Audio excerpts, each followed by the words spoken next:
खूनी साया।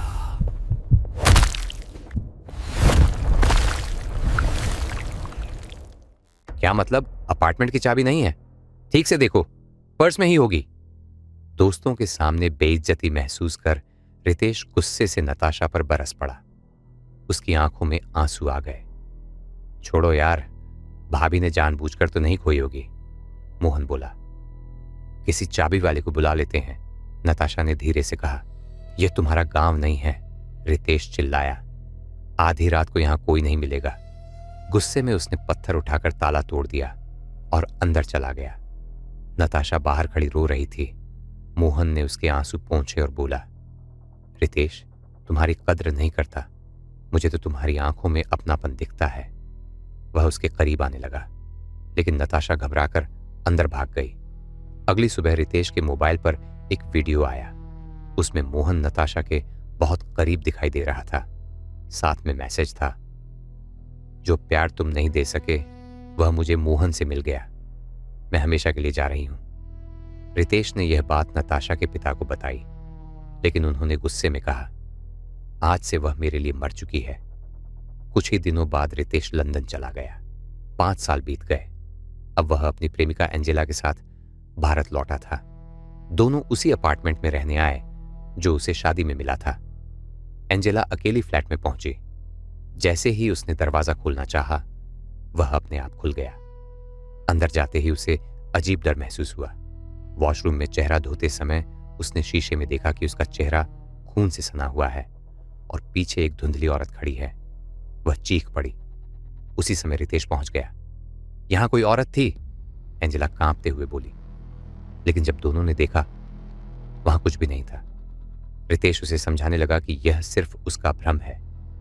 तभी अचानक फ्लैट का मुख्य दरवाजा अपने आप बंद हो गया। कौन है? रितेश चिल्लाया। अचानक किसी अदृश्य ताकत ने उसे धक्का दे दिया। वह सेंटर टेबल पर जा गिरा।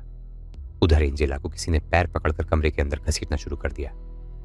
रितेश किसी तरह कमरे तक पहुंचा, लेकिन एंजेला गायब थी। जब उसने अलमारी खोली, एक सड़ी हुई लाश उस पर गिर पड़ी। चेहरा देखते ही उसकी चीख निकल गई, मोहन! तभी एक डरावनी आवाज गूंजी, उसे ढूंढ रहे हो? रितेश ने ऊपर देखा। एंजेला छत से उल्टी लटकी हुई थी और उसके पीछे एक साया खड़ा था। वह नताशा थी। नहीं, यह नहीं हो सकता। क्यों नहीं हो सकता रितेश? नताशा की आवाज गूंजी। मैंने तुम्हारा क्या बिगाड़ा था? डरी हुई एंजेला ने पूछा। यह सब क्या है? तब नताशा ने सच्चाई बतानी शुरू की। उसने बताया कि मोहन वाला वीडियो एक साजिश थी। रितेश ने खुद वह वीडियो बनवाया और फिर उसके मोबाइल से झूठा मैसेज भेजकर उसे बदनाम कर दिया। इसके बाद वह लंदन चला गया और मोहन को उसके पीछे छोड़ गया। मोहन ने कई दिनों तक उसे परेशान किया। जब उसने भागने की कोशिश की तो मोहन ने उसे मारकर इसी अपार्टमेंट की दीवार में छिपा दिया। तब से मैं अपने कातिलों का इंतजार कर रही हूं, नताशा बोली। मोहन को मैं पहले ही मार चुकी हूं। अब तुम्हारी बारी है। रितेश डर से कांपने लगा। मैंने सिर्फ उसे तुम्हें रास्ते से हटाने को कहा था। मुझे नहीं पता था कि वह तुम्हें मार देगा। लेकिन यह सब शुरू किसने किया था? नताशा चीखी। एंजेला भी अब रितेश से नफरत करने लगी थी। तुमने यह सब मेरे लिए किया? उसने कहा। मुझे ऐसा प्यार कभी नहीं चाहिए। नताशा ने रितेश से कहा, अगर इस लड़की को बचाना चाहते हो तो मेरे ऊपर लगा झूठा दाग मिटाओ। रितेश समझ गया कि उसे सारी सच्चाई नताशा के पिता को बतानी होगी। डरते हुए उसने फोन मिलाया और सब कुछ बता दिया। फोन की दूसरी तरफ सन्नाटा छा गया। फिर नताशा के पिता की भारी आवाज आई, तुमने मेरी बेटी की जिंदगी बर्बाद कर दी। मैं तुम्हें कभी माफ नहीं करूंगा। फोन कटते ही नताशा गायब हो गई। रितेश ने राहत की सांस ली और एंजेला से कहा, चलो यहां से निकलते हैं। लेकिन एंजेला पीछे हट गई। नहीं रितेश, मैं अब तुम्हारे साथ नहीं रह सकती। ये कहकर वह फ्लैट छोड़कर चली गई। अब रितेश बिल्कुल अकेला था। वह भी भागने के लिए दरवाजे की तरफ बढ़ा, लेकिन तभी नताशा फिर उसके सामने प्रकट हो गई। इतनी जल्दी जा रहे हो? अगले ही पल एक अदृश्य शक्ति ने उसे उठाकर दीवार पर लगे हिरण के सींगों में दे मारा। वह वहीं फंस गया। अगली सुबह नताशा के पिता अपार्टमेंट पहुंचे। उन्होंने रितेश को उस हालत में देखा। उनकी आंखों में आंसू भर आए।